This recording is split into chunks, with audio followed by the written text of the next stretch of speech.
Well. In this episode, we are addressing demons, demon possession, exorcisms, what to do if you have encounters with demonic entities, how to work your way through these, how to know if a person has an issue with demonic possession.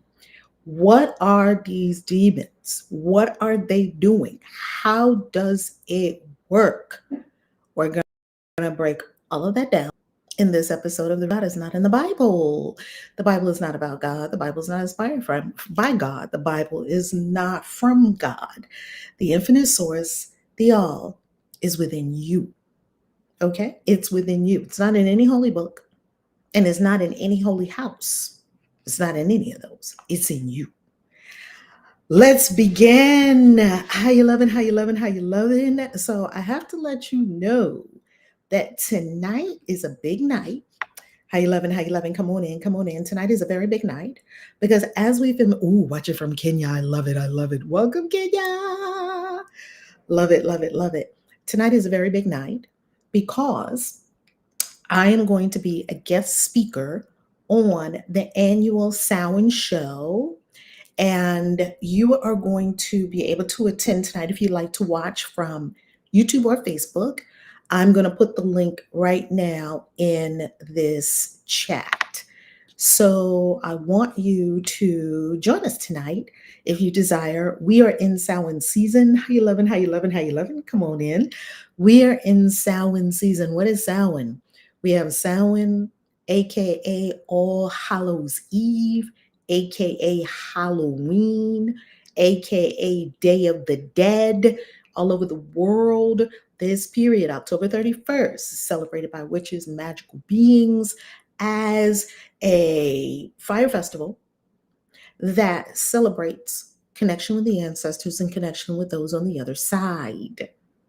So, as they say, the veil is thin. This is the time of year I was born, so I'm very happy to be a witch that's born at this time of the year. Yay! And so we are have that annual show tonight, and I am a guest speaker on that show, and I am so happy. I'm so looking forward to it.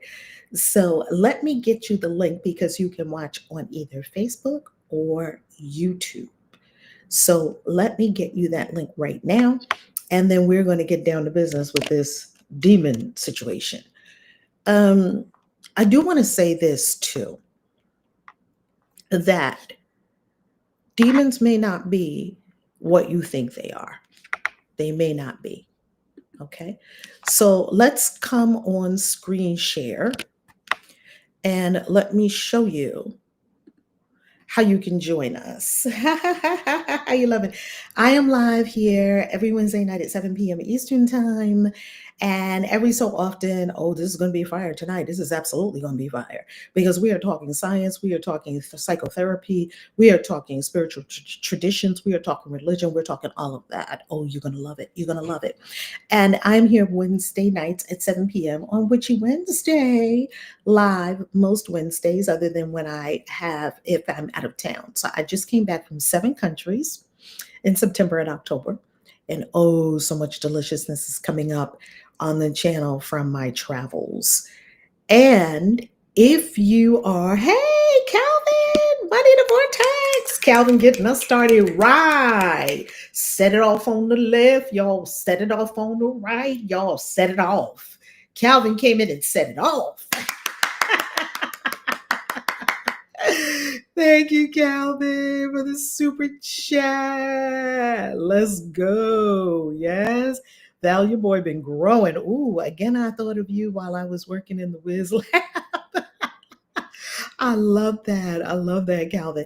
Calvin has been, Calvin is like a ride or die. Calvin has been around this channel, supporting this channel for years. When I tell you years, I mean years. And loyalty means a lot to me. I'm going to take you over to my Facebook. If we're not connected on Facebook, I'll just drop the link here for Facebook.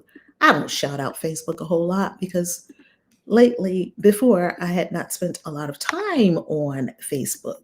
However, I am going to give you the link so you can look at my Facebook if you desire. Okay, here is the Global Peace Tribe annual Sacred Samhain show. And it is hosted by Scott, who you see here in the center. And Scott has been amazing. So it is tonight at 6 p.m. Pacific time, which is 9 p.m. Eastern time. And I, as you can see there, my shining face right there as one of the guests. And let me get you, I'm going to get you, please look at all this detail. I'm going to get you the links to be able to watch on Facebook and YouTube. Let me drop this right now in the chat. And please do support the show, because you can support the show when you register for as little as $20 for 3 months of shows. And then that gets you inside the Zoom with us. However, you can watch it from Facebook or YouTube at no charge as a wonderful, hey, Queen V, how you loving, how you loving? So let me give you that detail. And now you have the links to be able to join tonight this Sacred Samhain show at 9 p.m. Eastern time. So you know I can't be here with y'all all night because I'm the guest speaker on there, a guest speaker on there. Let's get down to it. This is Witchy Wednesday. I am Reverend Valerie Love. If we have not yet met, welcome. I am a practicing Christian witch, and they call me author of over 26 books on practical spirituality, Christian witchcraft, the occult, magic, the magical arts and sciences. They call me the divine midwife of soul destiny. And the purpose of this series is to really support us in coming to the truth about the Bible, the true origins of humanity that have been hidden from us for thousands of years and that have been cloaked by religion and religiosity and the myths and legends that were created in religion to keep humanity subservient and out of our true God powers and true God potential. So we want to come into our full God potential, and we want to end war. We want to come into oneness. We want to come into goodwill for all people. All right, this is what we're going to cover tonight in demonic spirit possession. Yeah, I got a demon over here. I don't know if that's really what a demon looks like. I have found that some of them can be extremely attractive. So this is just to give you a visual made up by the AI. You know, that's what the AI thinks a demon looks like. I promise you that there are demons that are more attractive than you can imagine. Now, this is what we're going to cover. We're going to talk about Emanuel Swedenborg. He is critical to this conversation. I freaking love Emanuel Swedenborg. You may have heard of him. If you have never heard of him, hear of him now and go down the Emanuel Swedenborg rabbit hole all the way to the bottom. Alice in Wonderland. We're going to talk about my Devas and Asura's experience in the Bangkok airport. I had an incredible experience in the Bangkok airport. I did not, and I knew when I saw it, I said, ooh, I have to capture this for the love tubers. I have to capture this for the love tubers because I'm looking at something. So I'm about to show it to you in a little bit. What demonic possession is and how to discern it. How can we recognize demonic possession in self and others? Yes, I said self because many of us, including myself, has had some issues with spirit possession. The nature of demons and angels. What is really going on with demons and angels? What is really going on in the spirit world? How demons are exorcised once and for all. And we don't want to do like what Jesus said, that you can cast one out, yet if you sweep the house clean and that demon, that bad spirit, that negative entity goes out into the haunted spaces and it travels in the dry terrains, right? The wilderness, wilderness. And it's out there. And then it says, I need a home. It's looking for a home, can't find a home. And it comes back to where it was ousted. And the end result of that person is 7 times worse than the first. We are not going to allow that to happen. So we're going to show you how to exorcise the demons, and then you must welcome in the good spirits. Now, how demonic spirits gained greater ground in the world of humans? How is it that demonic forces, now they're in the spirit realm, pardon me, how are they gaining more ground in the world of humans? We're going to address that too, and a lot more. So, who is this Emanuel Swedenborg? If you've never heard of him, he was born in Stockholm, Sweden in 1688, very wealthy, a wealthy family. His father was a Lutheran bishop. His mother was his heiress to a mining fortune. Their family was a very wealthy mining family. Now, he was a polymath, super smart. He was a scientist. He was a mathematician. He was an engineer. He was an astronomer. He was an anatomist, and he was a biologist. He was a Christian theologian. He was a philosopher. He was a mystic. He was all these things. And he wrote this huge treatise. He wrote so much. He wrote and wrote and wrote and wrote a lot about the nature of the spirit realms. But here's what happened. He had this incredible career. And in his career, he was always seeking fame and fortune. How could he make a name? How could he put his name on the world? How could he become famous? How could he become a man of renown? You know how people are searching for fame and fortune, right? He already had fortune because he was born wealthy, yet he wanted to put his mark on the world. And something happened. As often does. I believe this thing that happened to him happened because he was probably a very good person at heart. Now, when he was 55, he had an extreme spiritual experience, an extreme transformation where the spirit realms was open to him. And he started to have these dreams. And it wasn't really by accident. It was because he had known a lot about science and anatomy and breathing. So he used to do breath work. And the breath work, he could sustain himself in these states, hypnagogic states, they call it, right? You're hypno and you're in a space where you're now in the spirit realms. You can communicate with God and spirits and all of that. He could keep himself in this kind of state for like 8 hours. And he had these incredible, intense dreams. He met all these spirit beings and he was able to see the nature of reality. And then he would write it down. Now, this is very fascinating because we still have his writing to this day. And so there's a Swedenborg Foundation, and I will give you a couple of links to websites because, of course, I have receipts and I love to share. So one of these resources is Swedenborg.com.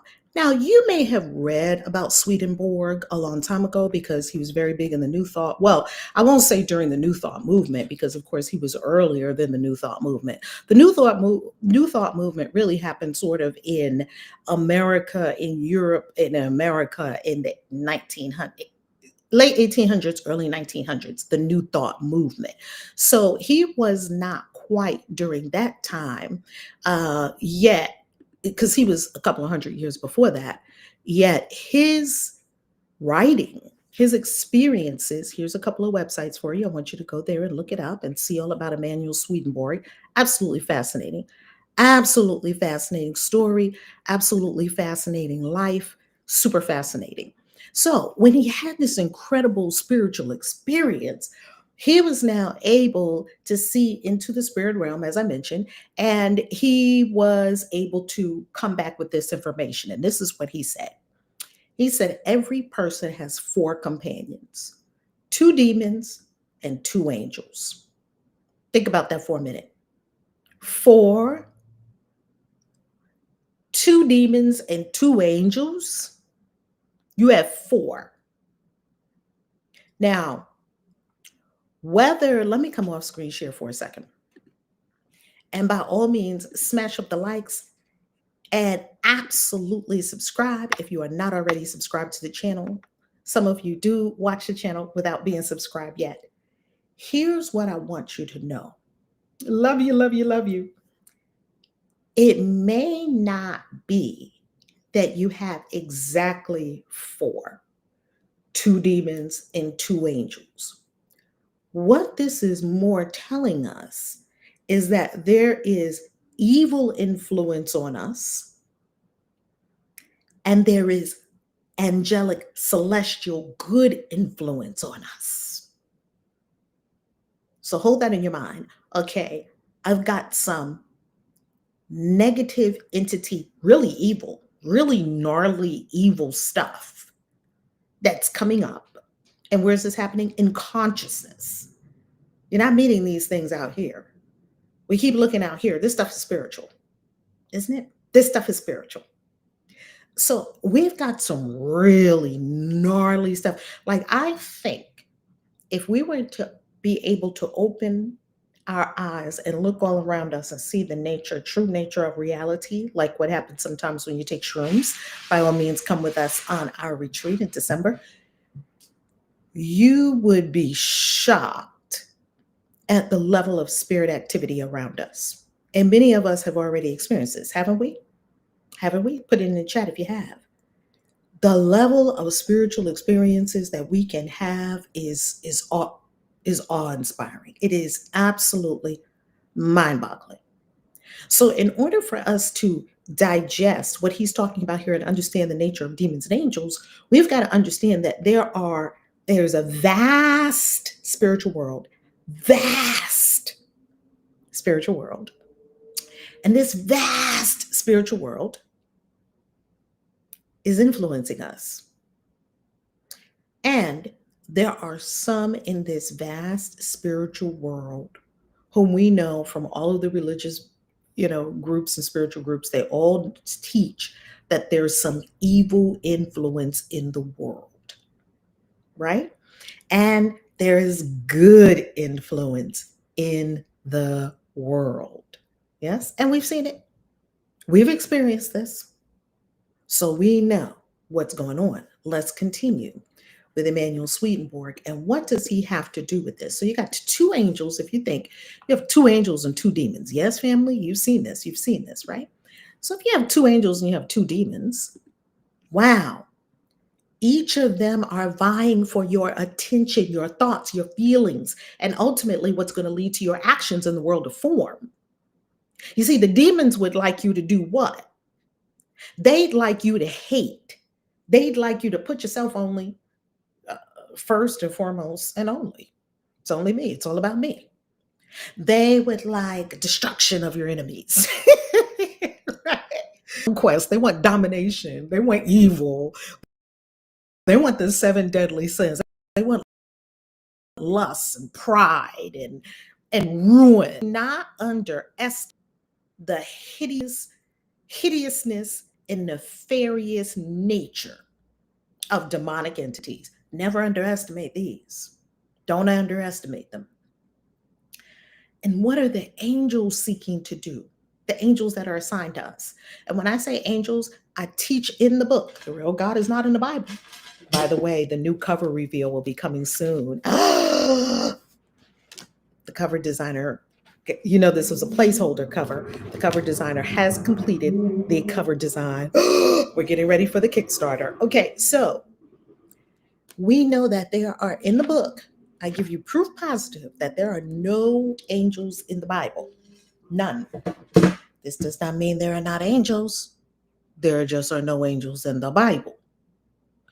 Of course, there's angels. Of course, there's spirit beings that are assigned to us, that are helping us by order of the great infinite source, which we would know as God, love, the all, creator. And what are the angels seeking to get you to do? They're seeking to get you to love, to be honorable, to have compassion, to have kindness, oneness. It wants you to be in harmony with all people, oneness with all people. It wants you to be in oneness with your environment, harmony with all. It wants you to practice the 7 heavenly virtues. Now, the 7 heavenly virtues are different from the 7 virtues. So let's go into the 7 heavenly virtues. Let me pull it up. I've got it up here. I got a bunch of tabs here because I want to show you the 7 heavenly virtues, which are different. Here's the 7 heavenly virtues. Humility. Humility does not mean be a doormat and let people walk over you. That's not humility. Humility does not mean acting like you're lesser than you truly are. That's not humility. Humility doesn't mean believing that other people are better than you. That's not humility. Humility simply means of the earth. It means you're grounded, you're rooted in what is true. That's true humility. You're grounded and rooted in what is true. Charity, chastity, gratitude, temperance, patience, diligence. You're not screaming at people. You're not patting your foot on the, when you're in the store because the person is taking too long to ring up everybody in a shopping cart. You're like, come on, move it, people, move it, people. Ooh, you're tipping more over to the demon side because these two forces, the angelic force and the demonic force, are each wanting to bring you to their side, and you're sort of in the middle. And guess what? Our instinct reaction is to more go to the dark side. That's like our knee jerk reaction. That's why. Pause. Let me consider. Let me choose the high road. I cannot tell you how many times I've said to my kids, okay, we're going to choose the high road. And they were like, I don't want the high road. I'm going to be on the low road. I'm going to burn some things up. I'm going to go ballistic. And then I'll meet you on the high road later, mom. Because no. See, that is leaning toward the evil side. Family. Don't lean on over to the evil side. Don't do it. Don't do it. Okay. Don't do it. All right. Calvin. What is Calvin saying? Okay. Spiritual possessions are real. My aunt made me a coyote fur hat. She makes luxury goods. I wore it on a shroom trip and I got possessed by a coyote trickster spirit. That's a long story. Yes. Yes. Because when we're on shrooms, we are completely, the veil is gone. So you can perceive infinite reality, and it is incredible. It's incredible. It's incredible. Love it. Love it. Love it. I enjoy your YouTube shows, Critical Thinking. I love that. Thank you so much for being here. Thank you so much. We love critical thinking around here. We don't want to just believe, right? We're smart people, we're astute people. And here you will find many people who were in church thinking, oh, a whale swallowed a man for 3 days, and it was real. Maybe not. A lot of us, we were too logical and we asked too many questions for church. Hence, we knew we had to seek answers beyond the walls of the church. Let's continue with our demons conversation because we really want to understand how to not just rid ourselves of demonic influence, rid the world of demonic influence. So, this is what you want to think about. You want to think to yourself, okay, I'm in the middle. See that line in the middle? I could go either way at any moment. I could go anywhere at any moment. And I'm going to show you an illustration that I created of what this looks like when we lean more to the demon side. Okay, now let's go further. When I was in the Bangkok airport, I saw the most amazing thing. I have to show it to y'all. So I just came back from 7 countries in September and October. I was in 7 countries. I was in Dubai, UAE, Bangkok, Thailand, Siem Reap, Cambodia, where I got to go to Angkor Wat. More video about that is coming up soon. I went to Da Nang, Vietnam, Kuala Lumpur, Malaysia, and Doha, Qatar before I returned to the States. And then I'll likely be heading out and again in a couple of months after holidays and things like that. Some of my grandkids' birthdays, some events with the Wellness Club and so forth. I've got my book club meeting. So a lot is going on in November and December. When I was in the Bangkok airport, I'm going to show you the video of what I saw. I want you to look at this. And I think you're going to love it. Here it is. Look at this video. Hold on. I'm going to show it to you right now.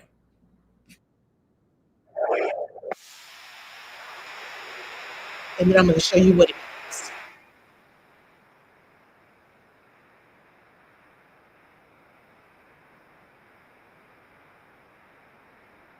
This is in the airport. Huge. It's huge. See the turtle? See the ocean? Let me tell you everything this means in a moment. I said, oh my goodness, I have to capture this for the love tubers. Now look at the other side.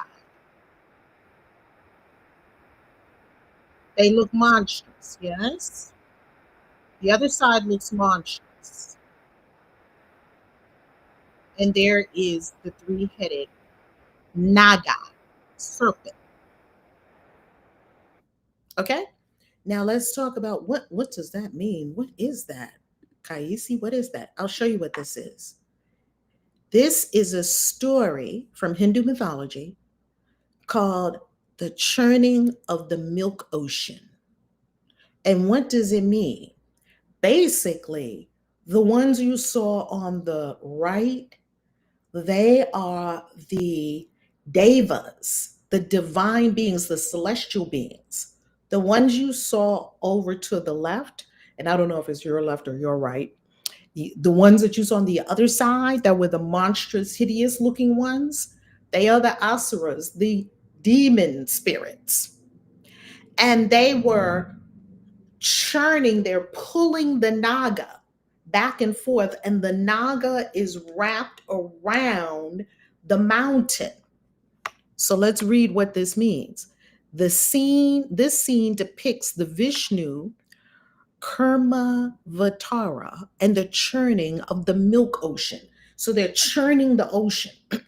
The naga, which is the king of the serpents, Vasuki, is curled around the mountain Mandura. So you saw the three-headed serpent. Huge. This thing was so long in the airport. It's a naga, it's a serpent. Vishnu, incarnated in the form of a great sea turtle, supports the mountain on its back. So you saw the ocean, you saw the turtle. That's Vishnu in his form as a turtle with the mountain on his back. And the great naga is wrapped around the mountain. So what is happening? The devas or the demigods are pulling the naga, the serpent, on one side, and the demons are pulling on the naga's body the other way. So being that they're going back and forth like this, and it's churning the ocean up. And why are they doing this? They're churning up the ocean because they want to get the liquid of immortality. It says, they pull on the naga's body to churn the water of the ocean for thousands of years in order to produce the nectar of immortality, Amrita. From the churning, numerous opulent items are produced, including Dhanvantari, if I'm not saying that right, please help me out, carrying the pot of Amrita. In the end, the cooperation between devas and asuras is shattered. The devas, the divine beings, fulfill their plan of acquiring all Amrita, this is the immortality, disperse the asuras, the demons, out of heaven to the underworld. So the devas win. But you see that the pulling back and forth. Let's come off screen share for this. Let us come off screen share for this. This is a very important concept to understand. This is a very important concept to understand, that you see that on one side are the angels and on the other side are the demons, and they're pulling back and forth on the serpent, the naga. And it's churning because the naga is wrapped around Mandara, and Mandara is that big, great, big sacred mountain sitting on Vishnu, who is the turtle, sea turtle. They're churning up the ocean so that the ocean will give up its gifts, and it's looking for the immortality, for the nectar of immortality. What does this mean? It means you need angels and demons. I know somebody might not like that because they're like, why doesn't God just get rid of all the demons? You keep wanting to read these things in Revelation. You keep wanting to think the Bible is from God. You keep wanting to think that there's going to be some big war coming where God's going to wipe out all the demons. Never going to happen. It's never going to happen. That might not be good news. It's never going to happen. It's never going to be a time. All those religions, they lied to you. It's been, how long have humans been on this planet? 1,000,000 years, hundreds of thousands of years at least. And there's still evil. God ain't never destroying evil. You need it. This helps us understand the nature of good and evil, the nature of the demons and the angels. So the angels are pulling on one side, the demons are pulling on the other side. If it was not for that toss and turn, if it were not for light and shadow, if it were not for angels and jinn, as they speak of it in Islam, if it was not for angels and demons, you would not have the nectar of immortality. You would not have yin yang.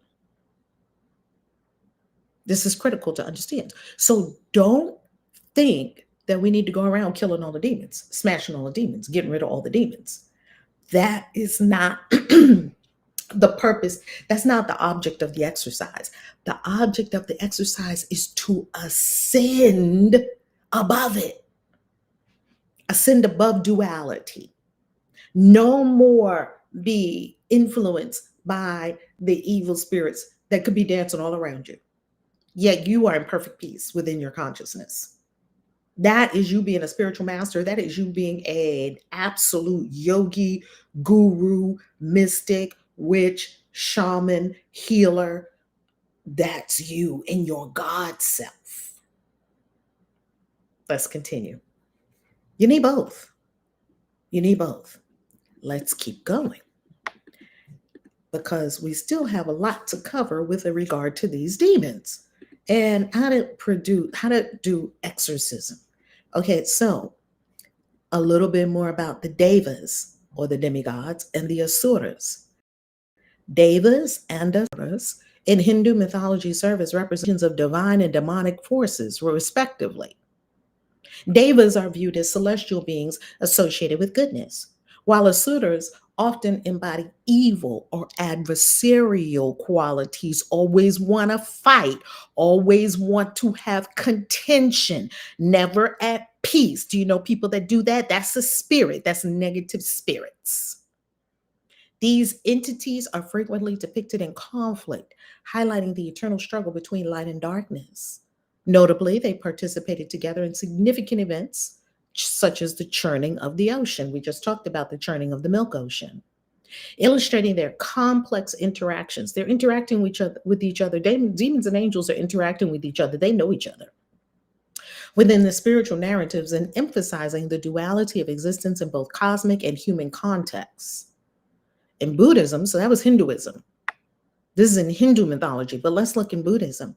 In Buddhism, devas symbolize good entities, while asuras represent evil. Their conflict serves as a metaphor for spiritual struggles. You are in an internal spiritual struggle with your light and your dark, illustrating the duality of existence within Buddhist cosmology and highlighting the path toward enlightenment. You ought to use that churning of the milk ocean to bring forth the Amrita, the nectar of immortality, which we could also call the philosopher's stone of the alchemists. That there is some process we are to go through that more purifies our consciousness and our beingness and lifts our soul so that we are not tainted by the negative entities. Now, before we go any further, I want to make sure that you know that this Sunday, we have a Zoom coming up for Bali and for Egypt. I want you to be with us at our retreats in Bali and in Egypt. And I want you to go to ValerieLove.com. Oh, actually, below this vid, look below this vid in the description, and you'll be able to join our free group. We have a free group. I don't know how long the group will be open. It's a free group for right now. We're still testing this free group to see if we like it, to see if our retreat attendees like it. Either way, I've been doing retreats for 20 years, and we're going to be doing retreats all around the world. And we would love for you to be with us in either Bali or Egypt next year, 2026. And in December, on the winter solstice, there's the ritual and retreat in Miami with plant medicine. So when you go to valerielove.com, hi Val, how you doing? Hey, how are you? Hold on. Let me get you this link. Copy. Welcome home, magical being. Here are the upcoming events. Right now, I am doing Bitcoin Transcendence in the Money Magic group. You can absolutely join us in Money Magic. The link is below this video at no charge for a 7-day free trial. Feast of the Dead, that's tonight actually. That's Samhain. The live travel Zoom, here it is. For Bali and Egypt, reserve your space. So if you go here, just drop in your name and email address, you will get an email from me with the info for this coming Sunday. Okay, this coming Sunday. So I want you to be, let me drop it in the chat. Let me drop it in the chat. Hold on. Here. Drop it in the chat. Love you, love you, love you. Everyone, welcome. By all means, go ahead and, let me come off screen share. Here's something I want to share with you about our retreats, and then we're going to get right back into the demons and angels. Here's something I want to share with you about our retreats. Over the last 20 years that I have had the honor of conducting retreats for some of the most amazing, high-level leaders, speakers, teachers, spiritual practitioners, magical practitioners, tarot card readers, all of the incredible being coaches, Reiki masters, all of the incredible beings that I get to coach. These retreats are so impactful that I want to impress upon you that if you have never been with us all around the world, then I want you to join us. And you can join us in Miami because Miami is close. It's right here in the United States, and we don't know when we'll be in the United States again. Okay, so join us, hop in there, and get with us so we can hug your neck. Okay, back to our regularly scheduled program. Oh, okay. Let's go back on screen share. All righty. Now, and one other thing I have got to tell you. One other thing I have got to tell you. Guess what? My book, which is an amazing book. The publisher asked me if I would have loved to create a course to go with the book. And I said yes. And over the last few weeks, we have been creating this course, and it is ready. And you can have a free preview of the witch course. Let me give you the link. You can have a free preview, and it has a special pricing on the witch course. And special pricing ends, I think, on November 1st. So I'm going to drop that link in the chat for you. This witch course, I love it. So if you are new to witchcraft, if you are experienced in witchcraft, either way, you will love this course. I did a whole course on witchcraft, and oh my goodness, you will love it. You will love it. You will love it. So that is witch. And I got to tell you something, family. Here's the book. The book is part of the Common Sentience book series. So you get my book, Witch, along with, there I am on the publisher's website, Valerie Love.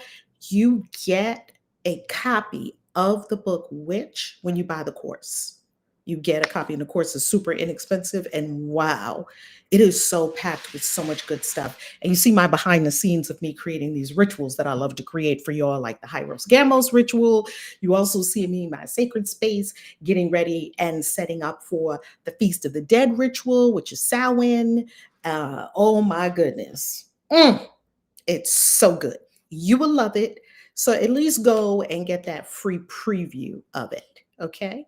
And see how you like it. I love it. Let's continue. Now, demonic spirit possession. Here's what starts to happen. Let's get to the mechanics of this thing in spirit realms. We talked about you're in the ocean, churning of the milk ocean. We talked about there's 4 spirits around you, 2 demons, 2 angels at all times. We talked about the fact that the angels and the demons both are drawing you to their side. You're in the middle. And look what we also said, that when you are in these experiences, let me give you another here. Your power is in your choice, right? So you get to choose which side you're going to go with moment by moment. Are you going to act the fool when someone cuts you off on the highway? Wah! Ooh, you just leaned over to the demon side. Are you going to say, maybe they're on their way to the hospital taking their wife to have a baby, and they didn't even see me, and after all, oh, this is not about me anyway. They don't even know who I am. Why do I think they have a personal vendetta out for me? They don't. They're just doing what they do.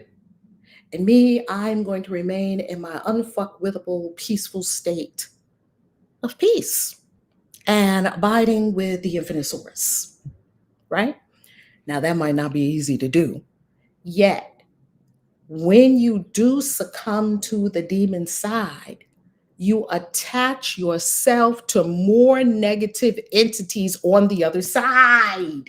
This is the part people don't understand. This is the part that I was talking to y'all about Charlie Kirk. And I saw people dancing on Charlie Kirk's grave. Stop with that level of hate. That is nothing but the dark side, because the dark side is all about destruction and death and rejoicing over misfortune, rejoicing over violence. That is nothing but the dark side. And I could recognize that you couldn't get me to go to the dark side, because what I know is that when you start leaning to the dark side, it's harder to get yourself back to the light side, because you start attaching to entities on the dark side. This is what it looks like. See this person here? They almost about to take hands with this one. This one right here is about to take this person's hand. Do you see that when you are mean, when you are, it's all about me and nobody else. When you are narcissistic, when you are wrapped up in your own world and nothing else matters, when you are, I'm going to get first, competition, I'm going to get there first, I'm going to crush them all and I win. When you put your villain laugh on, right? And you're in your villain arc. It's not funny because I know a lot of people that actually do this. You are more tending to the dark side and you're starting to attach yourself to entities on the other side. You're starting to attach yourself, and that's what you start looking like. And here they're rejoicing, they're coming closer, and now their influence is greater. Okay, let's look more at what happens when you, hold on.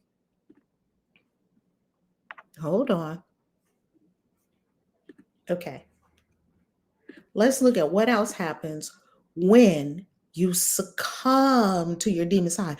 You get angry, you go off on people, you cuss people out, and you say, well, they had it coming. Wow.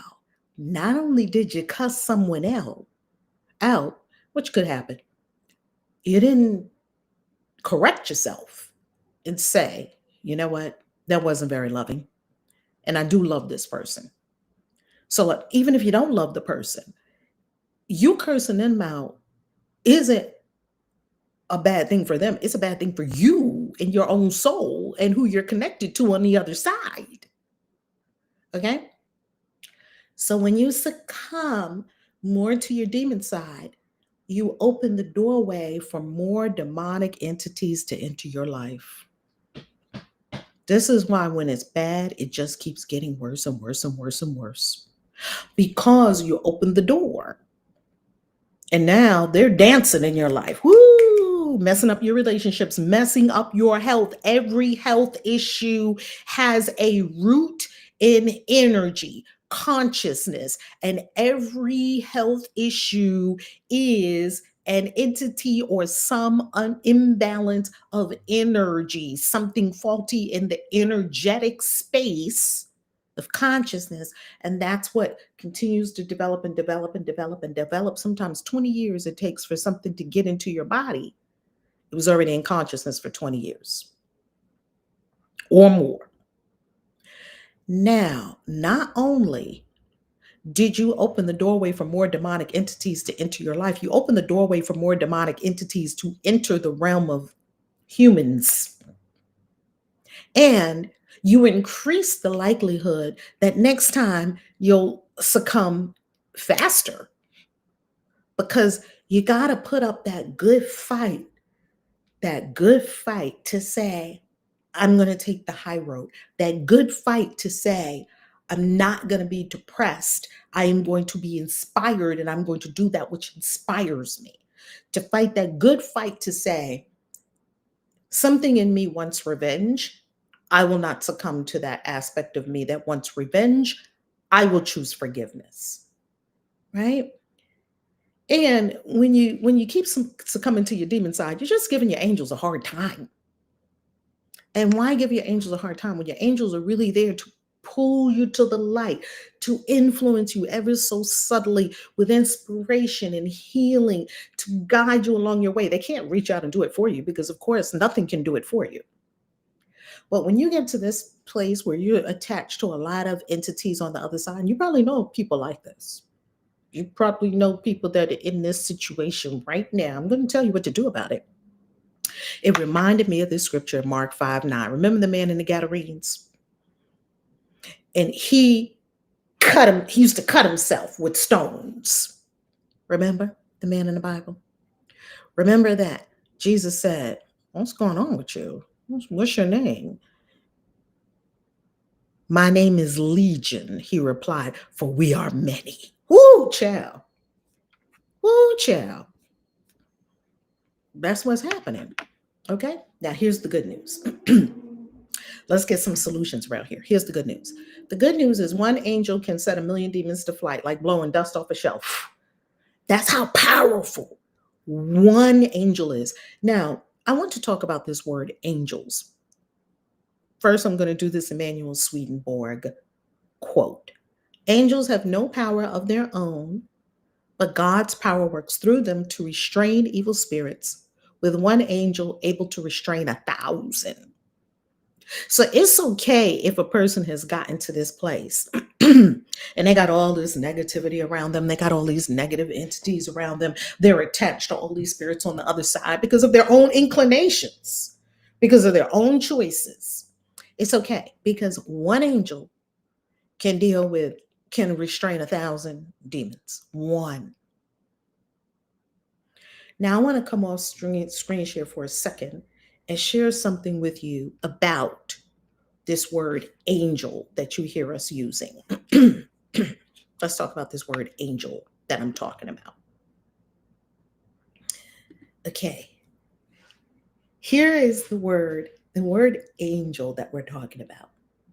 The reason that Emanuel Swedenborg uses the word angel is because he was very religious, right? He read the Bible a lot. His father was a Lutheran bishop. He was a very religious kind of person. So he uses the term angel. And I want you to know that there are many terms for the very same thing, like devas, divine beings, like the Orisha, the saints.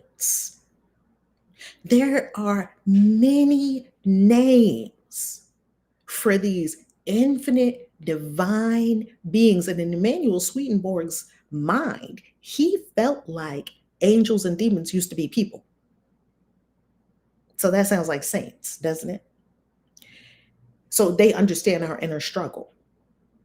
So we must do the translation because we are occultists.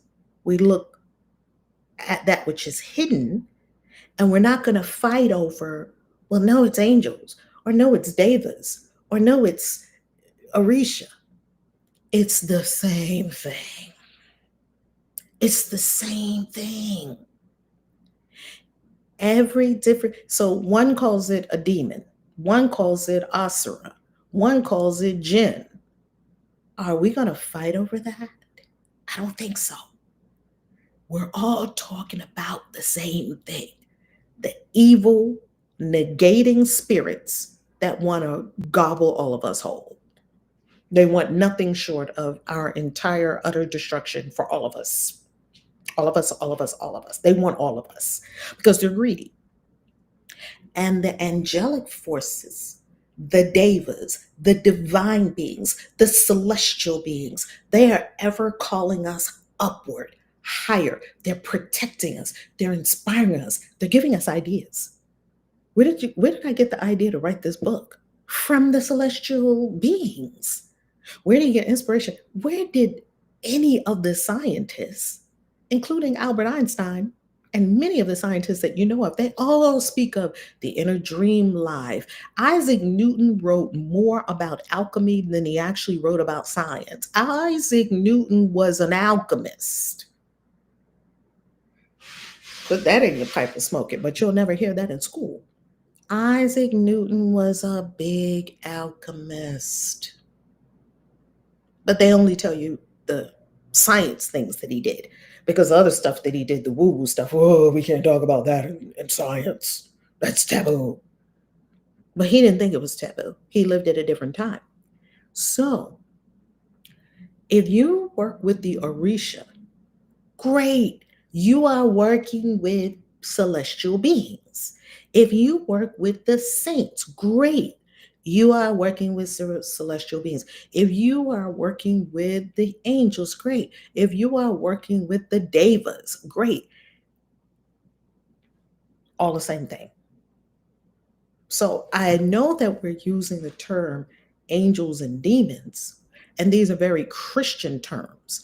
I want to let you know that we all know what this is talking about. Whatever group of people is referring to these spirits, whether it be a Hindu person, a Buddhist person, an agnostic person, a Christian person, a person in Yoruba, Santeria, Kandable, any of the magical arts and sciences, we know what everybody knows what we are talking about. Let's continue. I love y'all. I love y'all. I love you so much. I love you so much. If no one ever told you today that they love you, I love you so much. Okay, so here's our issue, the human condition. It's kind of easy to be demonic. It's kind of easy to be demonic, and it's harder to be angelic. You kind of have to retrain your character. You have to restrain yourself from outbursts and just going ballistic and scorched earth on people. You have to use self-control. You have to learn mastery of yourself. Therefore, it is a process. And the infinite source has beings, spirit beings that are in charge of that process for you. In Yoruba, in the African traditional religions, ATRs, they know that a spirit being rules your head. In magic, sorcery, we know that there is a holy guardian angel. It's called an HGA. In Catholicism, they say you have a guardian angel that is with you your entire life from the time you're born to the time you take your last breath, assigned to you by God. In Islam, they say that you have two angels, one at your feet while you sleep and one at your head. Okay? One standing at your feet while you sleep. and one standing at your head. All right. So that's our condition. Our condition is that it's easy to be demonic. Just slide on down. It's harder to be angelic. This is all internal. So what's going to help you? What's going to help you with this? Self-awareness of your pleasures. Now let me give you a brief story. Let me give you a brief story right here, because this story you might find comical. And maybe it will help share with you how the demons get us. There was this amazing man that I was talking to. I mean, amazing.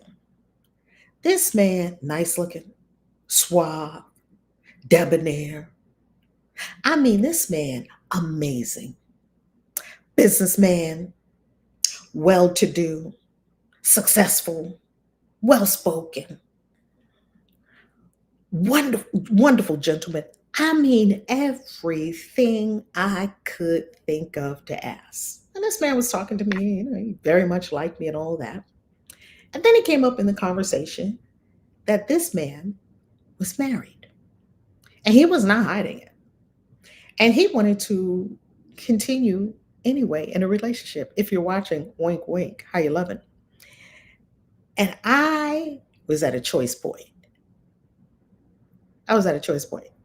Now, for me, the choice was very easy. I'm not talking to no married man. I'm not doing it. I'm not dating no married man.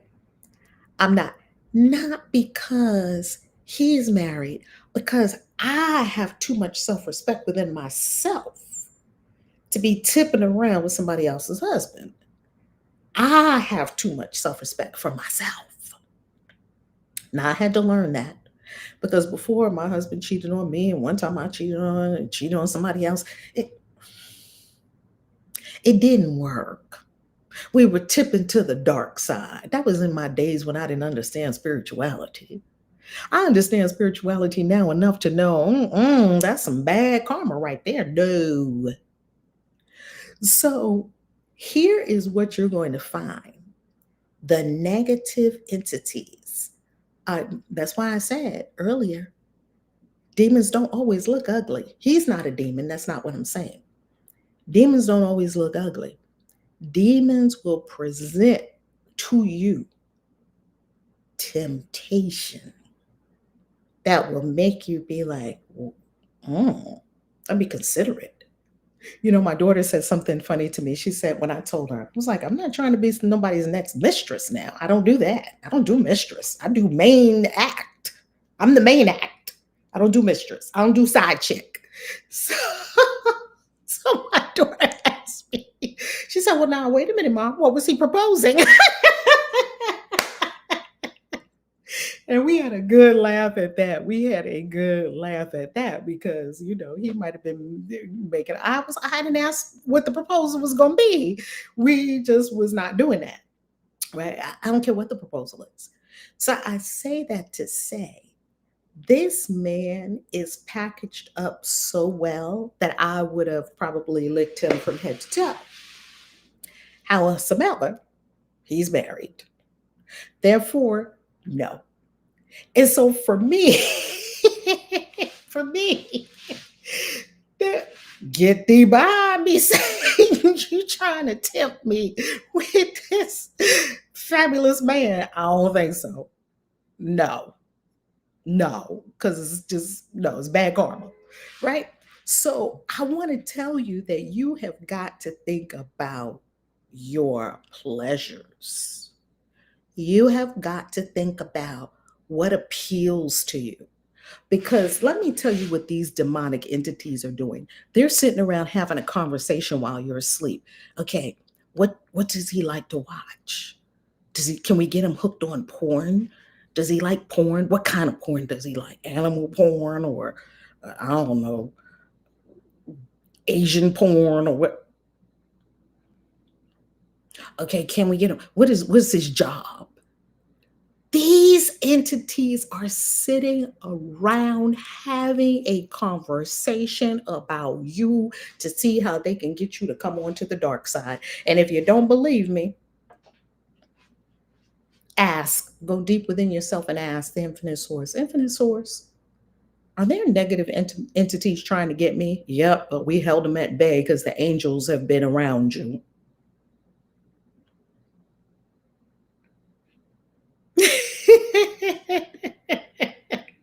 Well, love you too. Love you too. Okay. All right, let's go back on screen share and wrap this up because I'm going to get ready for my speaking engagement tonight because I am speaking tonight on the annual Samhain show, and that is going to be so fun. So join us, watch from YouTube or Facebook. It's in the chat. Okay, now here's the next thing you need to know, and then we're going to go into a little bit of IFS. You need to know you're loved. This helps you in this demon uh, angel experience. You got to know that you're loved. You have to know you're supported. You have to know that something is taking care of you. And here's why I say this. Think about this. There are people who walk around thinking they're alone. They're not even looking in spirit realms, thinking they're alone, thinking nobody cares. They're depressed, they're abandoned. You are basically sending a signal to the evil side that says, come get me. You might as well put a big neon sign, fresh meat on yourself. No, I'm loved. I'm surrounded by the light and the love of the infinite source. Angels attend me, ancestors walk with me. Like Maya Angelou said, I stand as one, I come as 10,000. You've got to know you're loved. You've got to, I say that to myself all the time, and it's just true. I was like, the universe loves me. I'm so freaking loved. And then I say it all the time, and I get evidence of it every day because it just keeps showing me things in front of me that I absolutely love and adore. And like, ugh, I could be in Nordstrom and see something I love. I'm like, oh, the universe loves me. Oh my goodness. Look what he gave me. It's lip gloss. Baby, I know I'm loved. You must know it through and through because the love sets these demons to flight. Now let's talk about IFS. What is IFS? Internal family systems. Because this is how you can get rid of these demonic spirits and demonic spirit possession. And this is probably the most loving, respectful, effective way that I've ever seen for entities to get to stepping. While I did see one way that was super effective, yet I would not do it if I was not an advanced spiritual practitioner. And the person who did this was a super advanced spiritual practitioner. And I'll tell you what they did first, and then we're going to go to IFS. This is what they did, and this is based on African traditional religions because the person who did this is a Yoruba practitioner. They were able to hold a white plate. Ah!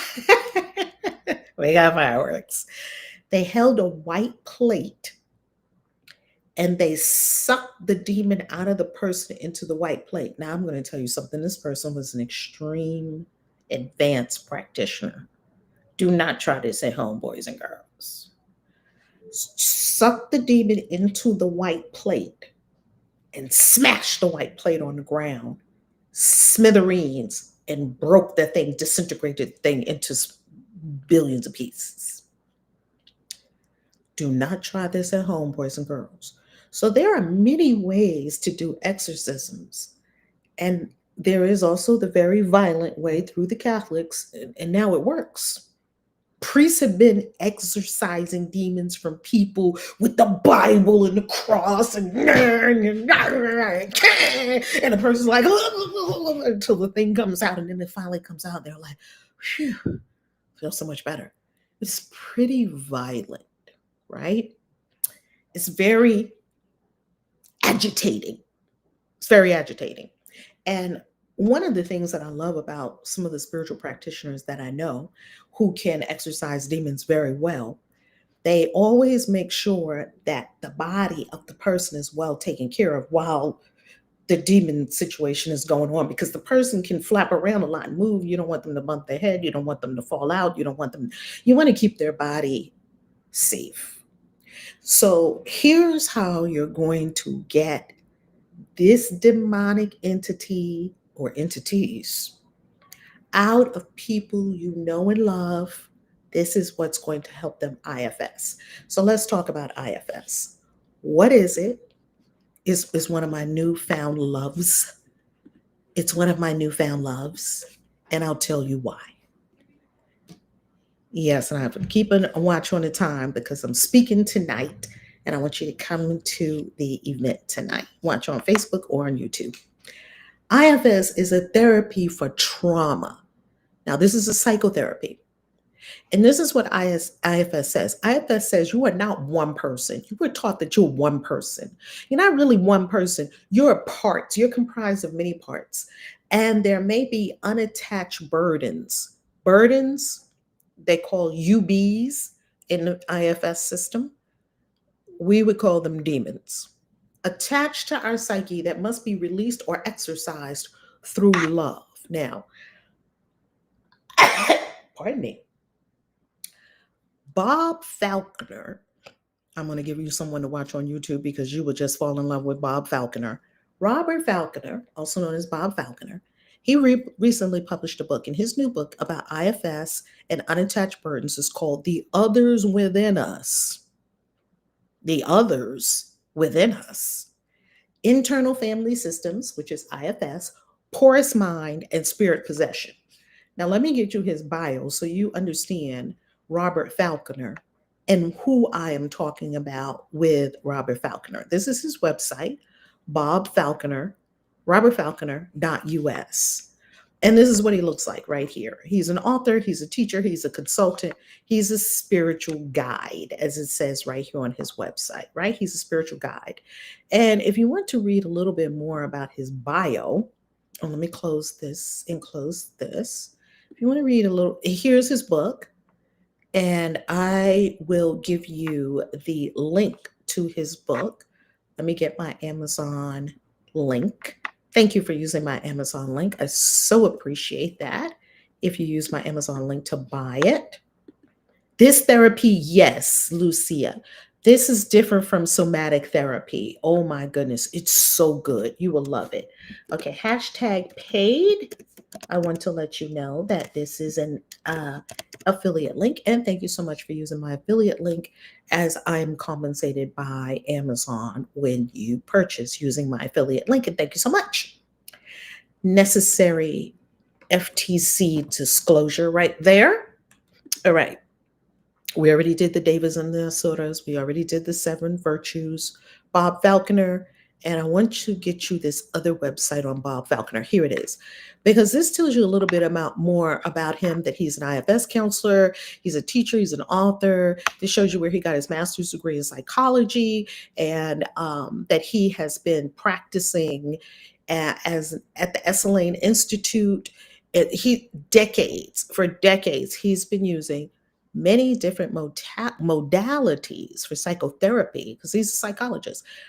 Psychotherapy to help people with trauma, because he was traumatized himself as a young boy, sexually abused repeatedly, and his family was extremely violent.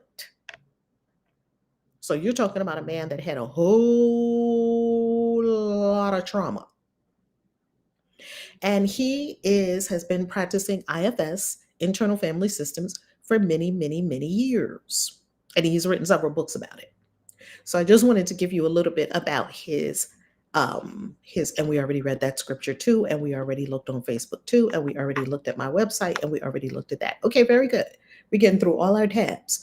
So I want to tell you something a little bit about IFS, internal family systems. So that's the book that he published. How do unattached burdens, how do these demons enter our inner world anyway? How is it that people get spirit possession choices, which we've been talking about through this whole conversation, right? What Choices are you making moment by moment? Are you on the dark side or the light side? Trauma. When you have a trauma, like maybe bump your head, an attack trauma, it, you would most assuredly see demonic spirits, entities try to enter at that time because you're in a weakened state, especially if you have a head bump, a head trauma. Because your defenses are down and they think, oh, we can just go in and take this one. This will be easy pickings. Ancestral. Do you know that in IFS, Bob Falconer teaches as a teacher and as a spirit guide? I am definitely going to interview him because he was absolutely fascinating and amazing. Do you know he said that demons are ancestral because some of them pass from parent to child? Ooh, they like certain families. So you know that generational curse, it could be a generational entity. It could be a generational demon. What? Yes. Some of these demons are ancestral. They've been in your family line for hundreds of years, maybe thousands of years. Because do you ever wonder why families keep repeating the same things over and over again that everyone knows is not good for them, yet they keep doing it? Could be demonic influence. Let's talk about relational. What does that mean? You know what that means? You get in bed with somebody and you connect with them sexually. And now the thing can move from them to you. I don't want to make this seem like a spiritual STD, but it kind of is. I don't want to make it, I don't want this to be uh, a sign to walk around saying, you ain't got nothing on you, do you? Because I don't want it to jump on me. It's not that easy for them just to jump from person to person. Yet, if you open yourself to a person with some of these negative energies, negative entities, you are going to have to clear that. And I'm sure there are more ways. And even relational, Bob talks about how an entity, when a therapist is getting this entity out of a person, it could jump from the person to the therapist. So you really have to be very, very, very careful. Well, how do you exercise them? You exercise them with love. And then you bring in the helper spirits. Now let's end with this. This is how we're going to do this. This is how this works. What you can do, you can, Lucia, let me hear what you're saying. I totally have to agree with you on this theory. And I am studying extensively on the narcissist. I know someone that I love and care about with this syndrome. Yes. And guess what? It might not even be the person, it might be an entity that has attached to the person. And we would call it in the spiritual paradigm a demon. In the IFS psychotherapy world, they can't call it a demon because, this is, let me plug up my computer, because that would not be scientific. So they call it unattached burden. So now let's talk about IFS. What is IFS? IFS is saying that you're not one person, like we were taught, you're just one person, you're walking around. No, no, no, no, no, no. You're not one person. You're comprised of many parts, all these parts. Now there's a part of you that wants to work out, and there's a part of you that doesn't. Have you met these parts? There's a part of you that wants to eat healthier, and there's a part of you that wants to eat fried chicken with cookies and wash it down with a Pepsi Cola. And after that, have chocolate cake for dessert. Have you met that part? And then wake up in the morning and have donuts and forget about vitamins. Have you met that part? Okay, there's a part of you that's so kind, loving, and there's a part of you that will cut somebody 60 ways to Sunday. Have you met these parts? See, you are many parts. And when people are dealing with you, they don't know what part they're getting because you may not always know what part you're given. This is what IFS teaches, internal family system. So what does it mean? It means that internally, you want to harmonize all your parts. You got all these parts. You got the inner child, you got a teenager, you got a protector spirit, you got a this and there, that. You have all these parts. And you want to get your parts harmonized because Bob Falconer says that most people walk around in a state of civil war. Their parts are fighting. See, they're like this internally, voices going every which way. You want your parts to be united like a basketball team or like a symphony. You want them to be in harmony. Bring all your parts together. And this is the greatest part. They teach a self, capital S self. This is how they teach spirituality without actually saying it's spirituality, because this is psychotherapy and we can't talk about spirituality. That's too woo woo. But I'm a witch. I can talk about spirituality. That's what I do. So, okay. So, the self, we would call this source, God, right? Within. And this is what they teach about yourself, capital S self. This capital S self, no matter if you've been abused, you've been hurt, you've been abandoned, you've been left, you've been denied, neglected, this, and people talked about you, they stabbed you in the back, they lied about you, they lied on you, they lied to you, they cheated on you, they stole from you, on and on and on. None of that ever happened to yourself. Your capital S self is unassailable. There is an enduring self. This is your true self, your real self that was never touched by any of that. We teach that in spirituality too, don't we? So that really supports clients in understanding, oh, wait a minute. Maybe my 4-year-old did experience this horrible sexual abuse, or maybe my teenager had this horrible, heartbreaking experience with a boy, and he had 5 girlfriends in the school, and I thought I was the only one, and I got all discombobulated from that. And now that's one of my parts. The heartbroken teenager is in there. So, do you think the heartbroken teenager is really going to let you have a really loving relationship? Probably not. Your heartbroken teenager is like, oh, you're just going to break my heart again. No.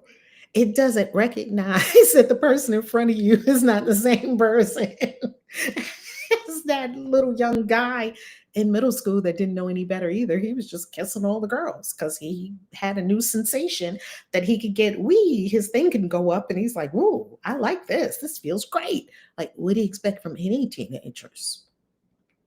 So get all your parts harmonized. That's what they do in IFS.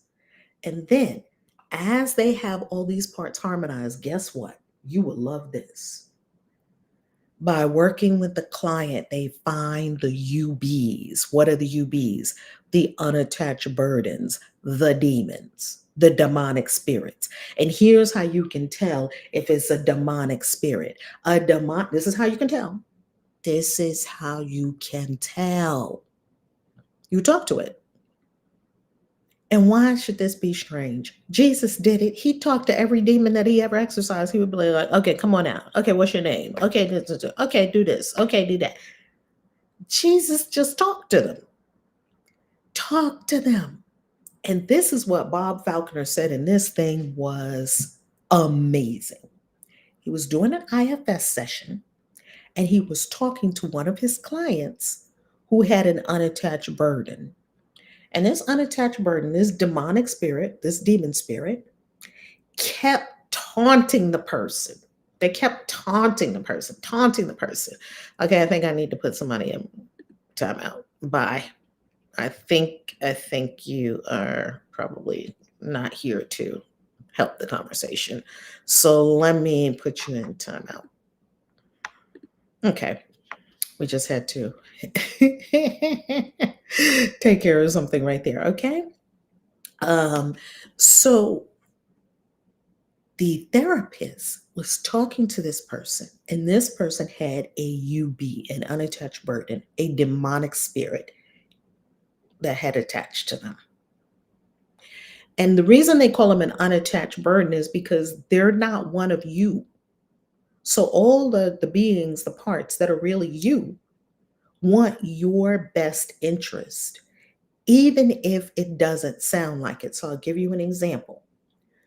You ever heard a voice that tells yourself to do something like take your own life? I've heard those voices before. And these voices were coming to me when I was extremely depressed. And had I known about IFS then, I could have gotten help. And this is what Bob Falconer said about when you have a part of you that is telling you to end your life, and you talk with that part of you, right? And you ask it, why are you saying, just an inquisition, not really an inquisition, an inquiry. Well, tell me more about why you would think it's good to take my life. Well, because then you wouldn't be in so much pain.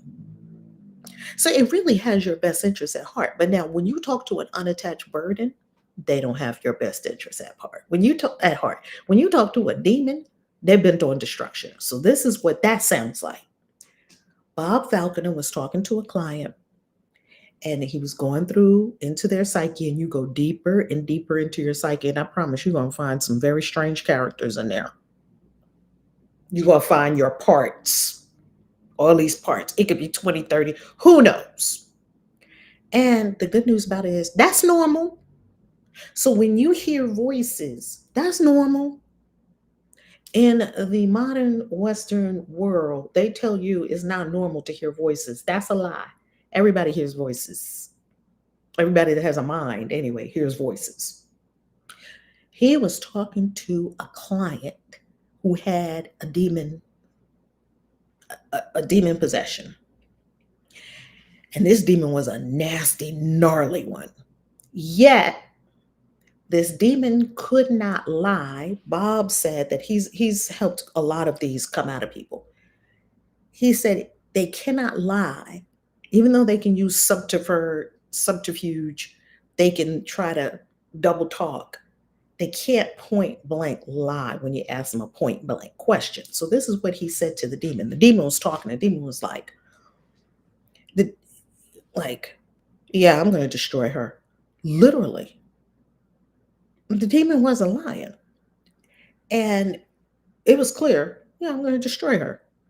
And Bob asked the demon, well, tell me more about why you want to destroy her, because she's no good. She's trash. I'm going to destroy her. And Bob said, do you belong to her? Hold on. Bob said, do you belong to her? Like, are you one of her parts? Because this doesn't sound like you belong. Before I evict you out of this house, let me find out. Are you supposed to be a resident of this house? Are you this rogue entity that rolled up in this house during a trauma or during a sickness, ancestral, many places it could have come from? And the thing said to him, you're a teacher, you should know. Wow, this thing is belligerent. He said, yeah, you're right. I am a teacher. I should know. And he's coming from love. See, because these things feed on fear. That's why you should not be afraid. These things feed on fear. Never be afraid. And he said, okay, you're right. I'm a teacher. He's coming to the thing with love, respect, love. And he said, you're right. And I'm going to ask you again. Are you a part of this person? And the thing said, no.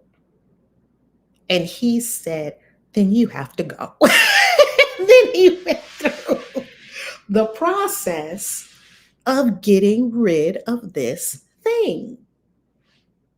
So you've got work to do inside your psyche.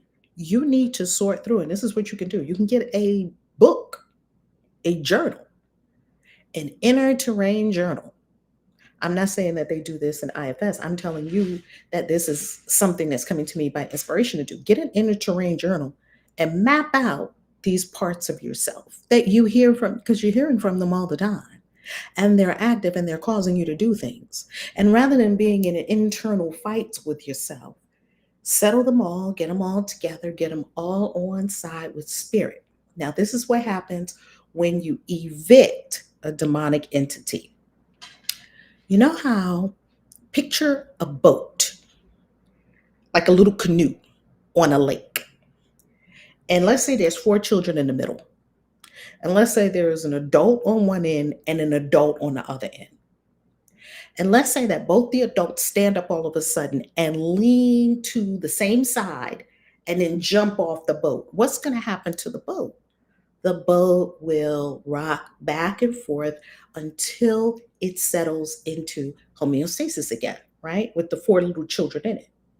And this is what Robert Falconer said. When you evict a demonic entity, could have been with you for who knows how long, you have to get your bearings, because that energetic space is like somebody jumping off a boat in the boat. So they actually help you to readjust your psyche now with that burden gone. Can you imagine? So if you're hearing, you not no good, you hear something within yourself telling you you're fat, you're overweight, you're ugly, you're never be loved. You gotta find out if that is an unattached burden, aka a demon, a demonic entity that's not even yours. And who cares where it came from? You need to get it out. You need to get it out. We don't care where it came from. Get it out. Now, I'm going to tell you that love helps to evict them. And of course, you can work with whomever you are guided to. I promise you, after you hear this, something magical is going to happen. If you become aware, see, because as you're listening to this, it's like, whoa, wait a minute. Awareness is happening. When you become aware that you have the issue, people will be guided to this video and don't even know why they're coming to this video. When you become aware that you have this issue, you are then going to be met with the healing practitioner that will help you with that issue. And they will know exactly what to do. And it could be a shaman, because shamans help people with this all the time. They release spirits out of people all the time. Shamans are very good at this. It could be a druid. It could be a witch. It could be an IFS practitioner. You don't know who it's going to be, because spirit knows the person that's best for you to help you through this situation. Trust. Trust that you're loved. Okay? Trust that you're loved. Okay? Trust it. Yes, everyone who knows me knows that there's a lot of magic in my Zooms and on my screens. Don't ask me how it's happening. I have magic, and it just happens all the time. You saw the fireworks earlier. I have a lot of magic. it just busts out sometimes. Okay. So, family, that is our conversation on demonic entities, how to get rid of them, what to do about them, how to conduct yourself on a day-to-day, moment by moment, how to think of your higher consciousness self, how to rise above and always take the high road as much as you can. We're all growing, being loving with yourself, being loving with everyone, evicting these inner demonic spirits and entities that don't belong to you. They don't belong to you. They're freeloaders. They're parasites. They don't belong to you.